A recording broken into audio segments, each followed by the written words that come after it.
భారత ఆటోమొబైల్ ప్రపంచంలో తనదైన ముద్ర వేసిన దక్షిణ కొరియా కార్ల తయారీ సంస్థ కియా త్వరలో కొత్త ఎలక్ట్రిక్ కార్లను విడుదల చేసేందుకు సన్నాహాలు చేస్తుంది.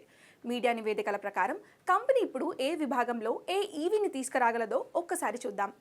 కియా EV9 దక్షిణ కొరియా వాహన తయారీ సంస్థ కియా భారత్ మార్కెట్లో తన పోర్ట్ఫోలియోను విస్తరిస్తూనే EV9ని పరిచయం చేసింది. ఈ ఎలక్ట్రిక్ SUVని కంపెనీ జనవరి 2023లో జరిగిన ఆటో ఎక్స్పోలో ప్రదర్శించింది. సమాచారం ప్రకారం ఈ ఎలక్ట్రిక్ SUVని ఒక్కసారి ఛార్జ్ చేస్తే దాదాపు 500 కిలోమీటర్ల దూరం వెళ్తుంది. కంపెనీ ఈ EVని భారతదేశంలో తయారు చేయడానికి బదులుగా దిగుమతి చేసుకుంటుంది. తర్వాత కియా క్లావిస్ SUV ఈవీ సెగ్మెంట్లో కియా నుండి రెండవ SUVగా కియా క్లావిస్ను భారత్ మార్కెట్లోకి ప్రవేశపెట్టనుంది. ఈ SUV సబ్ 4 మీటర్ సెగ్మెంట్ని దక్షిణ కొరియాతో పాటుగా భారతదేశంలో కూడా చాలాసార్లు పరీక్షించడం జరిగింది. సమాచారం ప్రకారం కంపెనీ తన ICE వేరియంట్ను కూడా మున్ముందు తీసుకురానుంది. కాగా సిరోస్ పేరున ఇటీవలే కంపెనీ ట్రేడ్ మార్క్ చేసింది. కాగా భారతదేశంలో క్లావిస్కు సైరోస్ అని పేరు పెట్టవచ్చని భావిస్తున్నారు. కియా కార్లు కియా బడ్జెట్ MPV సెగ్మెంట్లో అందించే క్యారెన్స్ యొక్క ఎలక్ట్రిక్ వర్షన్ను కూడా తీసుకురాగలదు.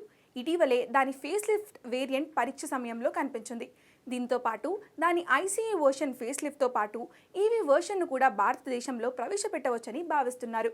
Kia EV6 face lift Kia ఇటీవలే గ్లోబల్ మార్కెట్లో EV6 ఫేస్ లిఫ్ట్ వర్షన్ను పరిచయం చేసింది. ఇందులో దీని డిజైన్లో చాలా మార్పులు చేశారు. అంతేకాకుండా లోపలి భాగంలో కూడా మార్పులు చేశారు. గ్లోబల్ మార్కెట్లో ప్రవేశపెట్టిన తర్వాత ఇది త్వరలో భారతీయ మార్కెట్లో కూడా అప్డేట్ చేయబడుతుందని భావిస్తున్నారు. మరి కియా EV ఇండియాకు ఎప్పుడు వస్తుంది? ఈ ఎలక్ట్రిక్ కార్లకు సంబంధించి కంపెనీ ఇంకా ఎలాంటి సమాచారాన్ని తెలపలేదు.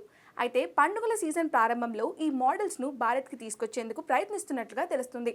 వచ్చే ఏడాది మొదటి త్రైమాసికం వరకు రావచ్చని ప్లాన్ చేస్తున్నారు.